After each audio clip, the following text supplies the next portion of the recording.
Merci, et j'appelle Didier Huc à me rejoindre. Je vous remercie de l'applaudir. Au revoir.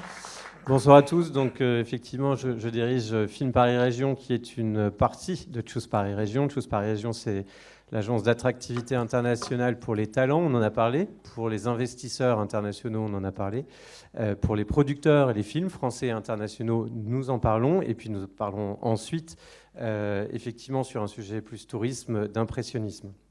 Alors j'accueille ce soir Didier Huc, qui est le président de la FICAM, la Fédération des industries du cinéma, de l'audiovisuel et du multimédia, qui est aussi un des cadres dirigeants de Technicolor, boîte très très technologique, leader mondial dans les sujets vidéo et films et effets spéciaux. Didier, je vais vous laisser vous présenter en quelques mots, et puis ensuite je vais vous poser des questions sur l'attractivité de la filière cinéma. Merci beaucoup et merci de me donner l'opportunité de m'exprimer et de parler du cinéma et de l'audiovisuel. En matière d'attractivité, la FICAM, c'est 1,2 milliard de chiffre d'affaires de la filière. C'est à peu près 23 000 personnes qui s'inscrivent dans une filière plus large de la production audiovisuelle et cinéma de 130 000 personnes en France.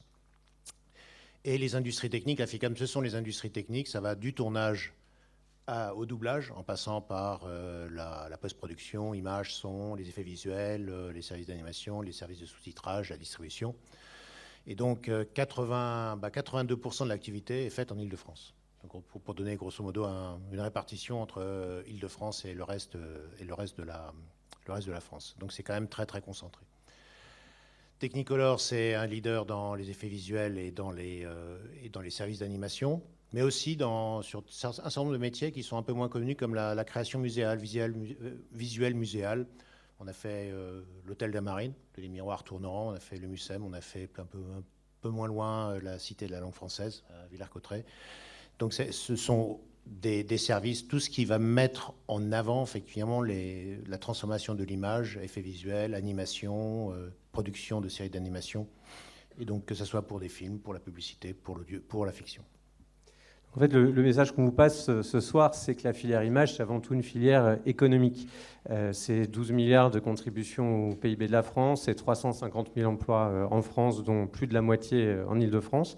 Et en termes de jours de tournage, l'Île-de-France, ça représente 70% des tournages dans toute la France. Donc en fait, on parle vraiment d'une filière économique, industrielle, qui a des enjeux d'attractivité. Et Didier, j'aimerais vous demander ce soir quelle est l'attractivité de la France et de l'Île-de-France sur la filière image. Ce sont d'abord les talents et les techniciens. Donc on a un grand savoir-faire en termes d'école de formation dans la filière fiction et audiovisuel et cinéma en général. Donc c'est premier facteur d'attractivité, les talents et le savoir-faire reconnu à travers la planète. Le deuxième savoir-faire, le deuxième atout d'attractivité, ce sont bien entendu les décors. Donc, et originellement, c'est sur la base des décors qu'on a attiré les productions étrangères en France, ou bien les productions tout court. On a des décors qui sont fabuleux, que ce soit dans Paris intramuros, autour de Paris et encore plus loin. Donc c'est vraiment ça. Donc c'est vraiment ça. La deuxième chose, c'est en Île-de-France, le deuxième atout. Comme je disais, 82% de l'activité est réalisée en Île-de-France. C'est la concentration des entreprises qui fait un vrai écosystème au niveau francilien, puisque nous, au niveau de la fédération, 85% des adhérents là en nombre sont en Île-de-France. Donc, on trouve tout, en fait. C'est comme la Samaritaine, on trouve tout. Quelqu'un qui arrive, il trouve tout sur Paris et autour, et donc il peut faire n'importe quel film. On arrivera toujours à mobiliser les moyens. Alors, à côté de ça, en termes d'attractivité, ça ne suffit pas tout à fait. Il y a eu des dispositifs, enfin pour les productions notamment étrangères, il y a quand même des dispositifs fiscaux qui ont été mis en place pour attirer les productions étrangères. Celles-ci, elles se réalisent. Les décors, c'est un des éléments, mais l'aspect financier, c'est un élément non moins important. Donc il y a des dispositifs qui ont été mis en place, renforcés progressivement, et surtout en 2020, où il y a eu un vrai coup d'accélérateur en matière d'attractivité, puisqu'on est passé à peu près de 250 millions de production, d'euros de dépenses de production en 2019, à 400 millions en 2021, et puis grosso modo 650 millions en 2022. Avant la création de ce dispositif fiscal, c'était 50 millions d'euros de tournage étranger. Donc, c'est le deuxième complément, mais les décors, comme je dis, les décors ne font pas tout. Il faut quand même que, économiquement, les productions internationales s'y retrouvent. Alors, en même temps, je veux dire, on a quand même eu une grosse évolution en termes de répartition des productions étrangères en termes de semaines de tournage. Parce qu'en 2021, c'était à peu près 50-50 entre le cinéma et les séries.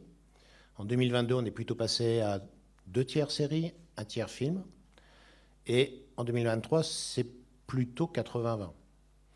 Donc, c'est pas que le cinéma baisse, c'est que ce sont les séries qui augmentent. Et donc, ça a des conséquences qui sont quand même assez structurelles, puisqu'on a besoin, des séries vont utiliser des décors récurrents, va durer plus longtemps en termes de semaines de tournage et va avoir besoin de studios. Et c'est là où finalement on commençait un peu à bloquer en France, puisqu'on avait quand même un manque de studios et de capacité de studios pour faire face à cet afflux, qu'ils soient français, de production française, ou que ce soit des productions internationales. Donc en tout cas, l'évolution est la même. Il y a une appétence pour les séries. Et les séries modifient l'équilibre que l'on a dans la filière de production. Alors, pour donner un exemple, pour illustrer 2 séries, vous prenez Emily in Paris, vous prenez Lupin, c'est environ au total 180 millions de personnes dans le monde qui ont vu ces séries. On peut les aimer ou ne pas les aimer, mais en termes d'attractivité et de publicité pour le territoire, c'est un impact extrêmement important. Donc on voit qu'on est une filière extrêmement attractive, en forte croissance.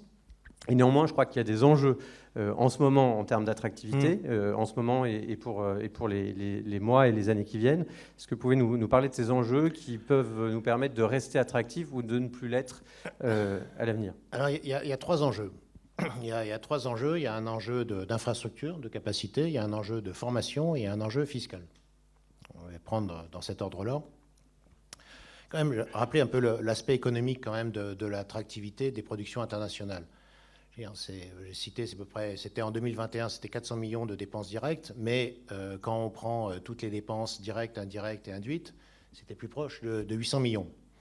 En 2022, c'est à peu près 980 millions qui ont été dépensés sur le territoire et qui n'auraient pas été dépensés si on n'avait pas réussi à attirer ces productions internationales.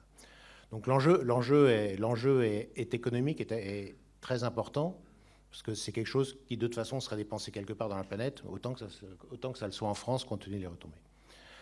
Le génie de la France, en matière de cinéma, dans les années 60, ça a été la nouvelle vague et les tournages en décors naturels. Alors, comme je disais, les décors sont toujours un facteur d'attractivité, mais la limite a été un petit peu atteinte maintenant avec les séries, etc. Et donc, les studios, et l'absence de studios ou la faiblesse en nombre et en volume de studios est devenu le point faible de la France. Donc, d'où le plan France 2030 qui consiste à financer toute une série de grands projets d'infrastructure, de studios de tournage, mais aussi de studios d'effets visuels et de studios d'animation, et notamment quelques très gros projets en Île-de-France. La Paris perd un petit peu Saint-Denis, Brie, il fallait retrouver quand même une dynamique. Il y a besoin de ce qu'on appelle des backlots, c'est-à-dire d'avoir des décors permanents dans des terrains de tournage. Donc on n'en a pas, les choses que les pays voisins, à commencer par l'Allemagne, qui n'est pas un grand pays en termes d'histoire cinématographique. Enfin, ils en ont une histoire cinématographique, mais ce n'est pas comme nous. Eh bien, ils sont plus gros que nous, en attractivité internationale, comme en termes de capacité de production. Donc il s'agit déjà de les... Le deuxième volet, c'est la formation. On l'a vu à la reprise post-Covid, on manquait de techniciens. Même pour les productions françaises, internationales, il fallait réserver les techniciens 9 mois, 12 mois à l'avance. Bon, on a un problème. Pour pouvoir suivre les augmentations de capacité et pouvoir continuer à attirer les productions internationales, on a un besoin effectivement de former davantage de personnes au niveau du standard. La réputation de la France est très bonne, simplement il en faut plus. Voilà. Et le troisième volet, c'est l'attractivité fiscale. La particularité de la France, c'est de borner dans le temps ses crédits d'impôt. Alors, une production, ça se prépare 18 mois, 24 mois, 36 mois à l'avance. Quand vous avez un crédit d'impôt qui est borné à 3 ans, et qui se termine fin 2024, il faut que les producteurs internationaux ils aient la visibilité en 2025-2026. On sort d'une grève gigantesque aux États-Unis. Tout a été paralysé pendant 5 mois, plus de 5 mois. Grève des scénaristes, des acteurs. Et des acteurs. Tout a été paralysé. Et les villes, par exemple comme Londres, les villes qui vivaient essentiellement des productions internationales, elles étaient à l'arrêt. Nous, en France, on a eu la chance, on a les deux piliers, les deux pieds. Production nationale, vivante, dynamique, production internationale en croissance. Et donc, on est passé un peu à travers la vague. On va avoir des impacts, d'une dizaine, quinzaine de % de chiffre d'affaires sur les industries techniques. On sait qu'on va l'avoir, mais on a à peu près passé la vague. Par contre, il faut absolument rassurer les producteurs pour leur dire, voilà, il n'y a aucun risque, 2025-2026, vous pouvez venir, il y a toujours les dispositifs fiscaux, sachant que dans les pays concurrents, on est dans une concurrence assez féroce. Dans les pays concurrents, il n'y a pas de limitation temporelle du crédit d'impôt. Donc il y a un débat en ce moment. Et c'est un débat au Sénat, c'est un débat à l'Assemblée, où il y a urgence, il n'y a aucun effet d'aubaine. Il faut qu'on capte cette manne qui est à portée de main. On a tous les atouts en main. Il faut qu'effectivement le troisième pied du trépied, c'est-à-dire le fiscal au-delà des capacités d'investissement et de la formation, il faut qu'il y ait cette fiscalité attractive, visible, certaine, prévisible pour les investisseurs, sachant qu'eux aussi, ceux qui vont investir dans les infrastructures et dans les studios, ils ont besoin de faire venir ces projets internationaux qui font partie de leur plan et de leur business économique. Donner un ordre de grandeur, les productions internationales maintenant représentent à peu près un tout petit peu aux alentours de 30%, entre 25 et 30% de toutes les productions audiovisuelles et cinématographiques faites en France. Entre les deux. C'est quand même très substantiel. Donc, mais surtout, par contre, la taille des projets est beaucoup plus grosse. Beaucoup plus grosse. Donc c'est vraiment quelque chose dont on a besoin. Et donc il faut maintenant, le plus vite possible, que le Parlement puisse confirmer ou valider le fait qu'on ait une visibilité fiscale à 2026. Pour attirer ces investisseurs, ces producteurs à l'avenir. Je rappelle que le CNC, donc le Centre national du cinéma et de l'image animée, avec le cabinet EY, a fait une étude encore cette année sur justement l'impact économique de ces dispositifs fiscaux. 1 euro de crédit d'impôt, c'est à peu près 8 euros de dépenses sur le territoire. Donc ça a un impact économique pour toute la chaîne de fabrication d'un film. Ça va des industries techniques, mais aussi des menuisiers, des costumiers, etc. C'est toute une économie derrière. Et c'est aussi des rentrées fiscales et sociales qui financent l'économie. Oui, parce qu'un euro de crédit d'impôt, c'est 1,38 euros de recettes fiscales et sociales identifiables. Alors là, ce sont les retombées directes. Ensuite, on a les retombées indirectes. La retombée directe, oui, ça touche aussi l'hôtellerie, la restauration, le transport, les services en général. Mais les retombées indirectes, c'est le tourisme. C'est aussi indirectement un peu l'immobilier. Émilie Paris, ça donne envie de vivre à Paris. On ne s'y reconnaît pas tout à fait, je suis d'accord, mais ça donne envie. Pour ceux qui vivent à l'étranger, ça donne envie de vivre à Paris. Donc ça attire en termes de... Quand même 75% des touristes qui viennent en France, c'est parce qu'une œuvre leur a donné envie de venir. C'est un soft power qui est considérable et qui fait tourner une machine touristique, qui fait tourner aussi une attractivité, parce que quand on a des cadres qui s'expatrient, ils se font une idée de la ville où ils pourraient aller à travers ce qu'ils reçoivent comme documentation, mais aussi à travers les films ou les œuvres ou les séries qu'ils voient.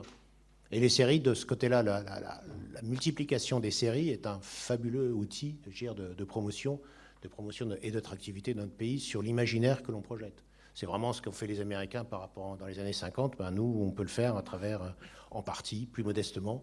Mais en tout cas, il ne faudrait surtout pas s'en priver parce que c'est vraiment l'effet secondaire en termes de retombées indirectes pour faire venir et renforcer notre image. Merci beaucoup Didier. Effectivement, ce qu'on a dit tout à l'heure et depuis le début de ces assises et même sur l'union en fait, du tourisme, du cinéma et de l'attractivité économique au sein d'une même agence, c'est vraiment de travailler sur tous ces piliers pour travailler sur l'impact, l'expérience qu'on peut offrir à toutes nos audiences internationales et le cinéma est effectivement un vecteur très important. Merci beaucoup Didier et je laisse la parole pour l'impressionnisme.